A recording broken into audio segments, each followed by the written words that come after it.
This video is brought to you by patreon.com/worsttake. Get access to exclusive live streams and Discord servers, on-screen shoutouts, and early access to some videos when you join now. Help make sure that we can continue to make content like this by supporting the Patreon. Links are in the description down below.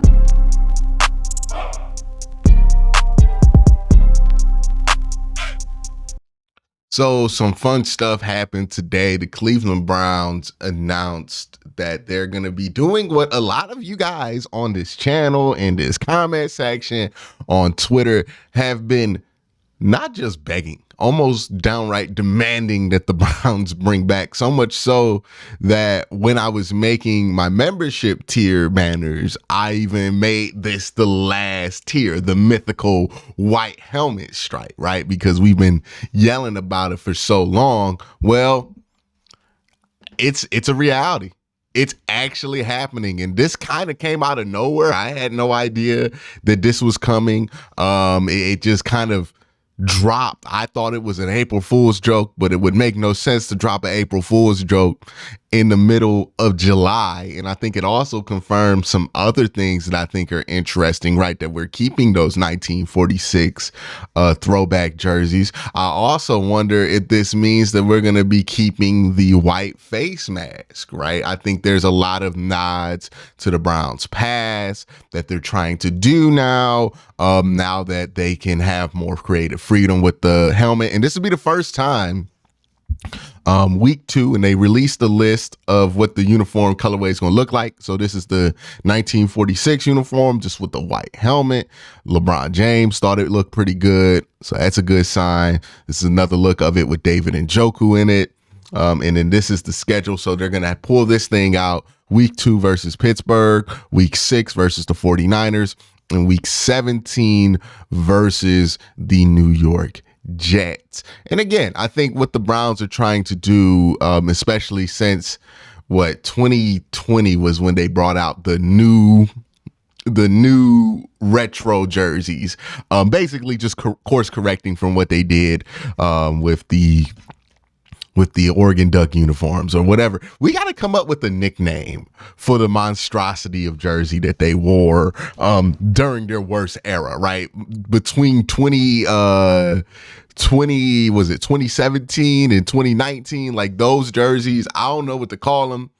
Let me know what you call them in the comment section below, but we need to come up with a universal nickname for those jerseys so we can refer to that era a little bit more concisely. But ever since they've come out of that era where they were trying to be the new Browns, they've come back and they've really made a commitment to the team's history and showcasing that. And some of you might be asking, well, how does a white helmet dedicate anything to the Browns' history? Well, let's walk down a trip towards memory lane. Now, the Browns' first helmets were white with the stripe on it. Now, it might have been out of necessity. I don't know what the technology was in 1946, but I don't think you had room or the budget in the NFL back then, because in the 40s, like, the NFL budget was just so small.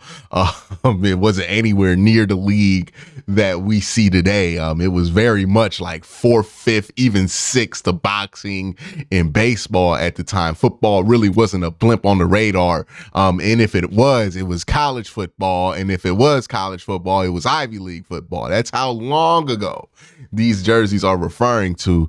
So, like, you know, pro football just wasn't a big deal. It was pretty much a minor league sport to a lot of people back in that day.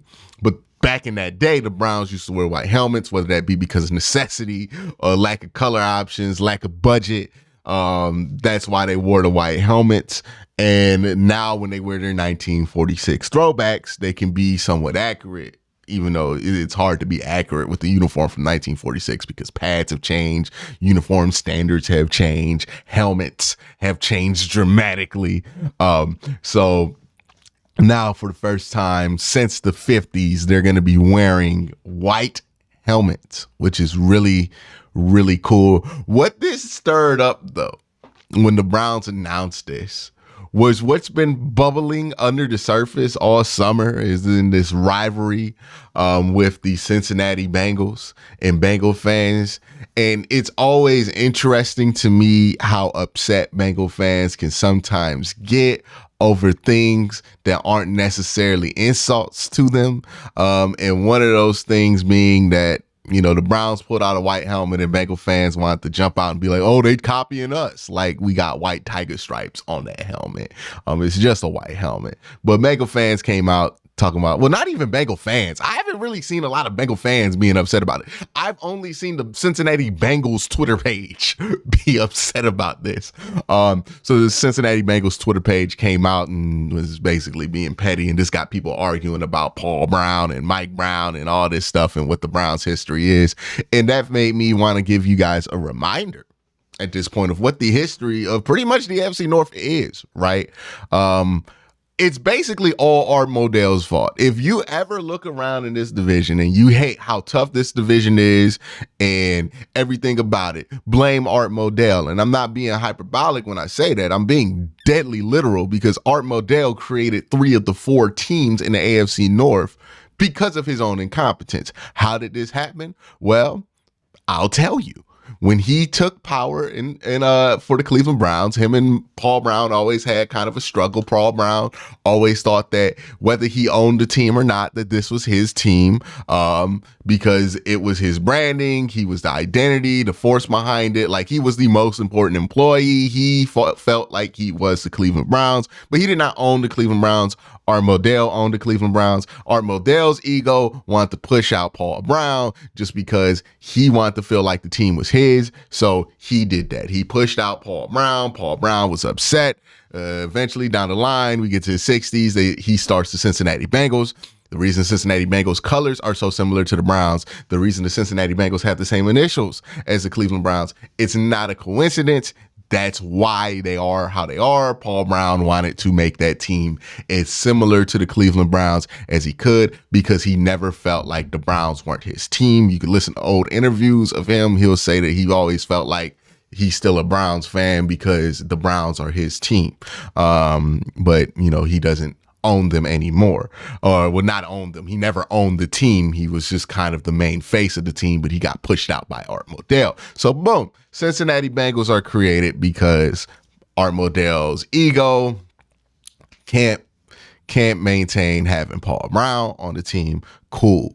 There it is. Also, Art Modell's ego is why we lost Jim Brown early. That's why he retired early. Another reason why Art Modell should never be in the Hall of Fame. You pushed out 2 of the NFL's greatest.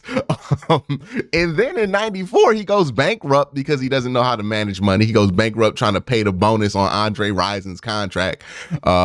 And he ends up needing money. He needs cash. How can he get cash? Well, he can move the team to a new stadium. And part of it was to get a new stadium too. The Browns were using municipal. They needed a new stadium. They wanted him to put up some of the money. He had none of the money and he was broke. He needed money. He went to Baltimore where they gave him money. Baltimore gladly took him in. You get the Baltimore Ravens. The Browns go away for a few years, come back in 99. Cleveland Browns. 3 out of the 4 teams exist because Art Modell is terrible at his job. And that's the unfortunate thing. We out here arguing about Paul Brown, and who got Paul Brown in this. We not even focusing on the fact that the only reason we got to argue about all of this is because Art Modell is terrible.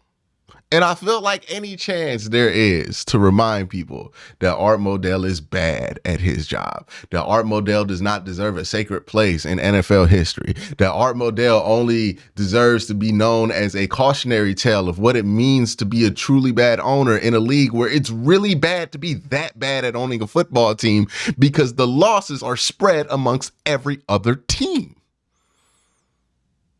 Art Modell was so bad that he started 3 franchises and currently his family owns none of them. That's how bad he ended up having to sell the Ravens.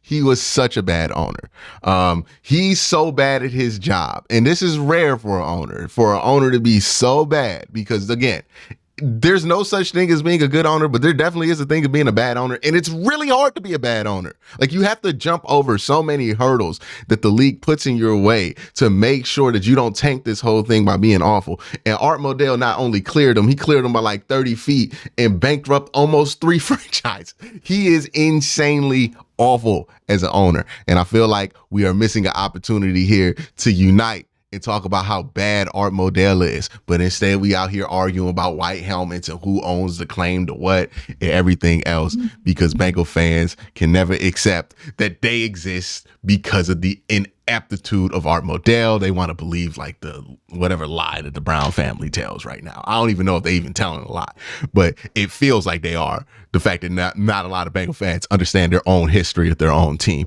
So it's just been one of those interesting days here where I've been seeing that. I might drop a video later on today, the video that I was planning on dropping. This is kind of a unexpected quick news drop to talk about the white uniforms. I think these white uniforms are crazy cool. Like, look at that, man. That's going to be great under the lights. Now, look, they can't lose in these uniforms. They can't get beat down. I'm almost nervous. Like, you know, these uniforms are too cool, but they also too white to get your ass beat in. You imagine grass stains all over it. Like, you know, they better win in these uniforms. That's all I'm saying. You can't bring out these bad boys and lose in them. You can't.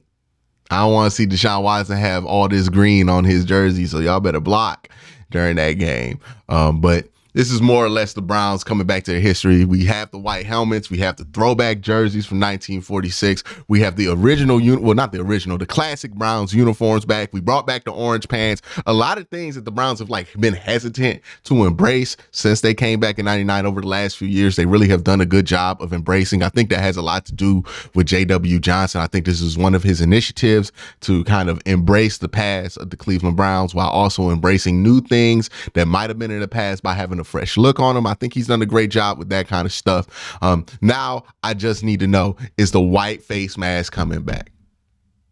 You know, it don't got to come back permanently, but I want them Cardiac Kids throwbacks. I want the brown pants, well, the orange pants, the brown shirt, and the white face mask. They did it against Baltimore. I want to see it a couple of times this year, 3 times this year, just like we see in this. I don't know what league rules allow. I don't know how many helmet alterations they allow you to do, but that would most certainly be cool if they could bring those white face masks back. But that's going to be it for for this video today. Check your sub box. You might get another video today.